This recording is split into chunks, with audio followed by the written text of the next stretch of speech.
Hi friends, welcome to అభినవ cooking channel.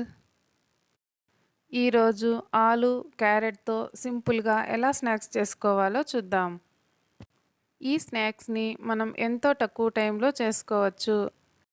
ఈ విధంగా సింపుల్గా పైన క్రంచీగా లోపల సాఫ్ట్గా మీరు కూడా ఈ విధంగా స్నాక్స్ చేయాలనుకుంటున్నారా?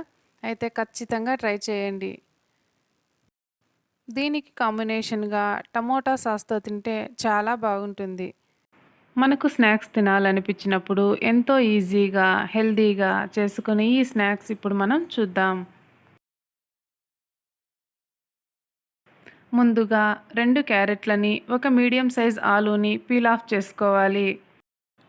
1 కప్పు క్యారెట్ తురుము, 1 కప్పు ఆలూ తురుము, హాఫ్ కప్పు గోధుమ పిండి, కొంచెం కొత్తిమీర, చిటికెడు పసుపు, పావు స్పూన్ జీలకర్ర, హాఫ్ స్పూన్ కారం, హాఫ్ స్పూన్ సాల్టు, అలాగే ఒక పచ్చిమిర్చి సన్నగా కట్ చేసి తీసుకోవాలి. ఇలా ఒక మిక్సింగ్ బౌల్ తీసుకొని మనం తురిమి పెట్టుకున్న ఆలు, క్యారెట్, అలాగే గోధుమ పిండి ఇవన్నీ కూడా వేసి బాగా ఒకసారి కలుపుకోవాలి.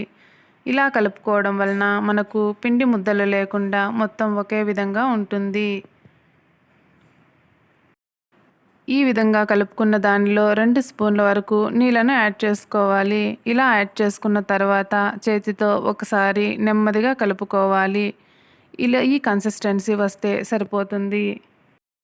ఇలా చేసుకున్న తర్వాత ఒక చిన్న సైజ్ కవర్ తీసుకొని 2 డ్రాప్స్ వరకు ఆయిల్ అప్లై చేసుకోవాలి.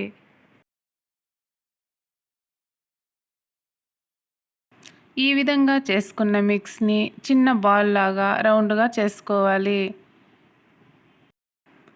ఇలా చేసుకున్న బాల్ని కవర్ పైన పెట్టి చిన్నగా స్ప్రెడ్ చేసుకోవాలి. ఇలా రౌండ్గా మనకు తిక్కుగా కావాలంటే తిక్కుగా, లేదా పలుచగా కావాలంటే పలుచగా ఈ విధంగా స్ప్రెడ్ చేసుకుంటే సరిపోతుంది. ఆ తర్వాత ఆయిల్ హీట్ చేసుకొని హీట్ అయిందా లేదా అని ఒకసారి చెక్ చేసుకోవాలి. ఈ విధంగా ఆయిల్లో వేసుకున్న తర్వాత మంటను మీడియం టు లో ఫ్లేమ్లో మాత్రమే పెట్టుకోవాలి. ఇలా ఫ్రై చేసుకోవడం వలన మనకు ఈవెన్గా ఫ్రై అవుతాయి. ఇలా ఆయిల్లో వేసిన తర్వాత 1 మినిట్ తర్వాత టర్న్ చేసుకోవాలి. ఈ విధంగా ఫ్లేమ్ని అడ్జస్ట్ చేసుకుంటూ ఈ విధంగా కలర్ వచ్చేలాగా ఫ్రై చేసుకుందాం. ఈ విధంగా ఎక్సెస్ ఆయిల్ని తీసేయాలి. మొత్తం ఈ విధంగానే ఫ్రై చేసుకోవాలి. అంతేనండి, ఎంతో ఈజీగా హెల్తీగా చేసుకునే ఈ స్నాక్స్ మీరు కూడా తప్పకుండా ట్రై చేయండి. ఈ రెసిపీ ఎలా ఉందో మీరు తప్పకుండా కామెంట్ చేయండి. ఇలాంటి మరిన్ని రెసిపీస్ కోసం మన ఛానల్ని తప్పకుండా సబ్స్క్రైబ్ చేసుకోండి, లైక్ చేయండి, షేర్ చేయండి. Thank you for watching.